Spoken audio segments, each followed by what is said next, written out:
Une décharge, ça le fait pas. Ah, je peux pas faire le tour. Là, ils vont voir.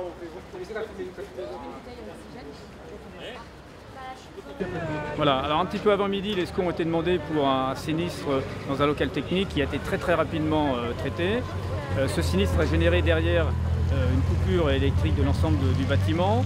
Le groupe électrogène de l'hôpital privé d'Antony a pris le relais des prises prioritaires, des appareils les plus importants à laisser sous tension.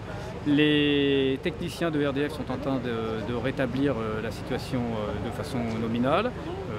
Il nous reste quelques minutes avant de savoir si cette manipulation va fonctionner.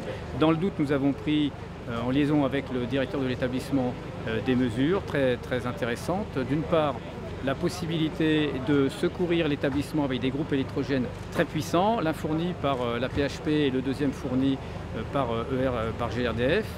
Et la deuxième série de mesures, vous pouvez le constater par vous-même, d'importants moyens pour être en mesure de, si besoin était, d'évacuer les 68 blessés, enfin les 68 personnes hospitalisées dans un état le plus sérieux, et puis si besoin dans un deuxième temps l'ensemble des 300 occupants de l'établissement.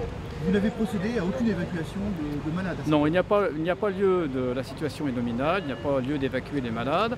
La seule perturbation qu'il y a actuellement, c'est que les personnes qui se présentent spontanément à l'accueil des urgences de l'hôpital sont dirigées sur d'autres structures hospitalières. À cet instant, l'hôpital est totalement opérationnel, d'un point de vue électrique, médical. Pour l'instant, tous les occupants hospitalisés dans l'établissement sont traités de façon tout à fait normale. Est-ce que vous pouvez nous détailler les moyens qui ont été engagés par les pompiers de Paris sur cette intervention? Alors une centaine de sapeurs-pompiers de Paris sont sur place, mais je vous le répète, l'essentiel de l'effectif est là en mesure d'évacuer l'hôpital si cela s'avérait nécessaire, mais c'est quelque chose qui reste assez peu probable. Dans cette hypothèse-là, les moyens SAMU sont importants également sur place, 18 unités mobiles hospitalières qui viennent des 4 SAMU avoisinants, mais également de ceux envoyés par l'état-major de la zone de défense. Et nous avons également le renfort de quelques moyens d'associations de secourisme agréés. Mais ces moyens-là sont vraiment en deuxième rideau, des fois que toutes les solutions techniques échouent, ce qui est relativement peu probable.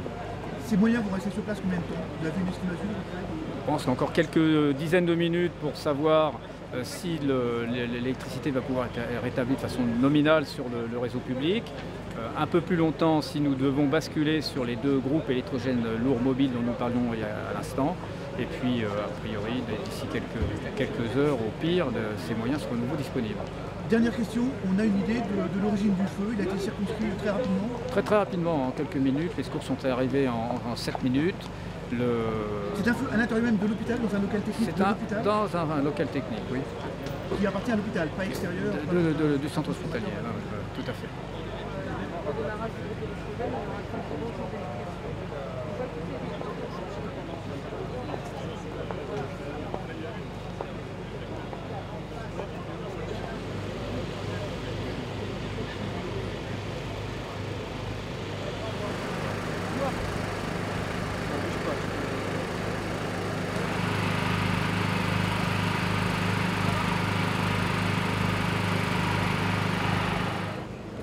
T'as de quoi faire de l'éclairage?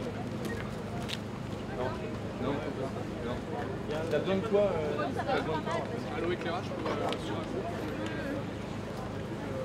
J'ai pris mon casque. Ma ligne.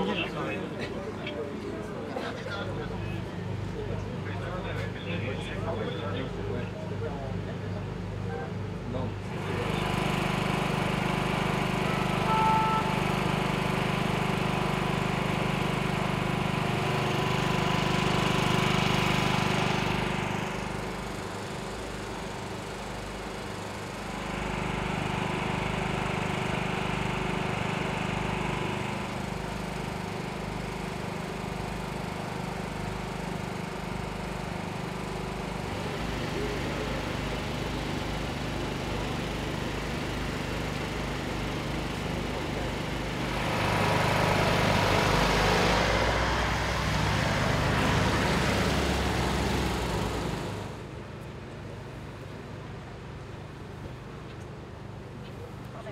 Je pense que la situation est bien maîtrisée.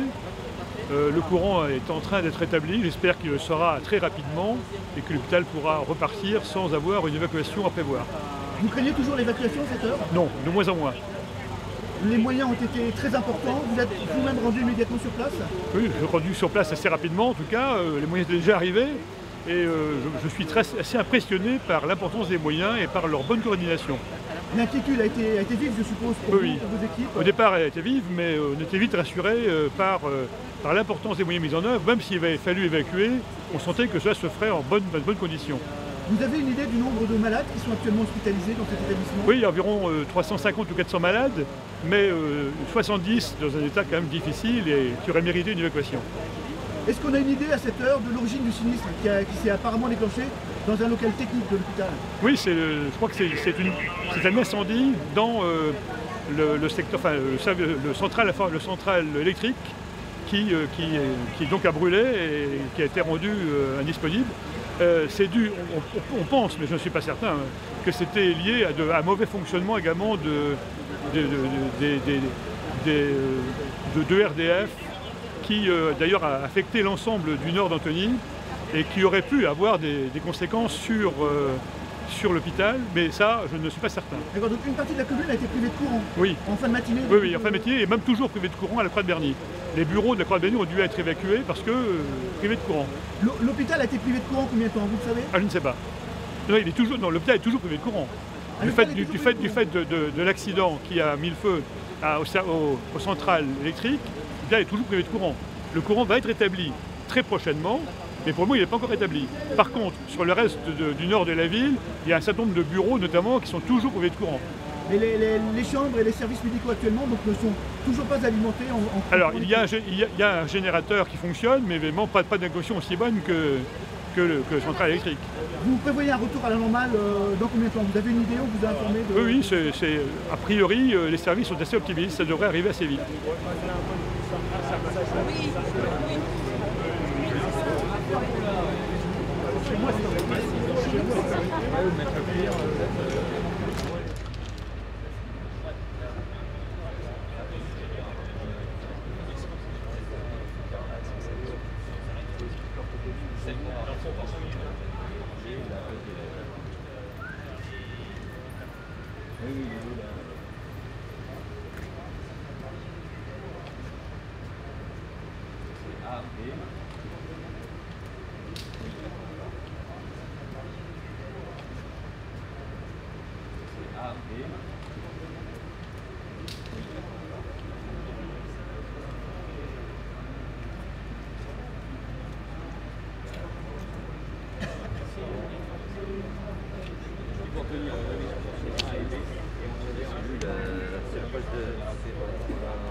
Ça